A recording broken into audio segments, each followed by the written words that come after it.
বিশ্বের অন্যতম বাণিজ্যিক রুট হরমুজ প্রণালী নিয়ে ইরান ও ইউরোপীয় ইউনিয়নের মধ্যে দীর্ঘদিন ধরে উত্তেজনা চলছে। পারস্য উপসাগরে হরমুজ প্রণালীর প্রবেশপথে নিয়ন্ত্রণ করে ইরান। ফলে তেহরানের নাকের ডগা দিয়ে এই রুট দিয়ে পণ্য আনা নেওয়া করতে হয় ইউরোপীয় দেশগুলোকে। আর তাই ইউরোপীয়দের সঙ্গে যে কোনো উত্তেজনা শুরু হলেই এই জলপথ বন্ধের হুমকি দিয়ে আসছে ইরান। ফলে বাণিজ্য বন্ধ হওয়ার শঙ্কার মধ্যে হাবুডুবু খাচ্ছে ইউরোপের দেশগুলো। তবে বিশ্বে তেল বাণিজ্যের প্রাণকেন্দ্র হিসেবে পরিচিত হরমুজ প্রণালী খোলা রাখার প্রতিশ্রুতি দিয়েছে ইরান। কিন্তু তেহরানের তেল বাণিজ্যের উপর নিষেধাজ্ঞা বাড়ালে হরমুজ প্রণালী বন্ধ করে দেওয়ার হুঁশিয়ারি দিয়েছে দেশটি। ইরানের নৌবাহিনী কমান্ডার আলীরেজা তাংসিরি বলেন, বারবার বিদেশি উস্কানি সত্ত্বেও হরমুজ প্রণালীকে সবসময় সুরক্ষা দিয়ে এসেছে ইরান। এমনকি ইরান কখনোই এই কৌশলগত জলপথ বন্ধ করার চেষ্টা করেনি। হরমুজ প্রণালী দিয়ে প্রতিদিন গড়ে প্রায় 2,10,00,000 ব্যারেল অপরিশোধিত তেল এবং অন্যান্য পেট্রোলিয়াম জাতীয় তরল পণ্য পরিবহন হয়। এটি বিশ্বের মোট সামুদ্রিক তেল বাণিজ্যের প্রায় 20 থেকে 25%। প্রণালীটি বন্ধ হলে বা এর নিরাপত্তা বিঘ্নিত হলে বিশ্ববাজারে তেলের দাম দ্রুত এবং মারাত্মকভাবে বেড়ে যায়, যা এর গুরুত্বকে আরও বাড়িয়ে তুলেছে।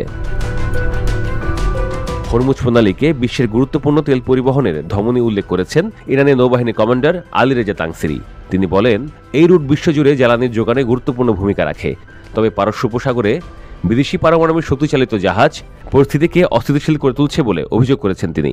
এই প্রণালীর সুবিধা যদি সারা বিশ্ব ভোগ করে, তাহলে ইরান কেন বঞ্চিত থাকবে বলেও প্রশ্ন তোলেন তিনি। তিনি আরও বলেন, এই প্রণালী খোলা থাকবে কিনা এই সিদ্ধান্ত নেবে ইরানের শীর্ষ নেতৃত্ব, এবং সেটি নির্ভর করবে ইরানের তেল রপ্তানির উপর ইউরোপীয় ইউনিয়নের চাপ কতটা বাড়ানো হচ্ছে তার উপর। বিভিন্ন গণমাধ্যমে তথ্য বলছে, সম্প্রতি হরমুজ প্রণালীর আশপাশে সেনা উপস্থিতি বাড়িয়েছে আমেরিকা।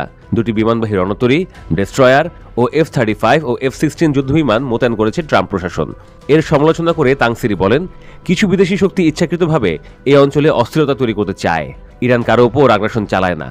গত 300 বছরের ইতিহাসে ইরান কোনো দেশকে আগে আক্রমণ করেনি। তবে কেউ যদি উস্কানি দেয়, ইরান নিজের স্বার্থ রক্ষায় দৃঢ়ভাবে প্রতিরোধ করবে বলেও আমেরিকা ও ইউরোপীয় ইউনিয়নকে হুমকি দেন তিনি। এদিকে চলতি অক্টোবরেই ইউরোপীয় ইউনিয়ন ও উপসাগরীয় সহযোগিতা পরিষদ একটি যৌথ বিবৃতি জারি করে।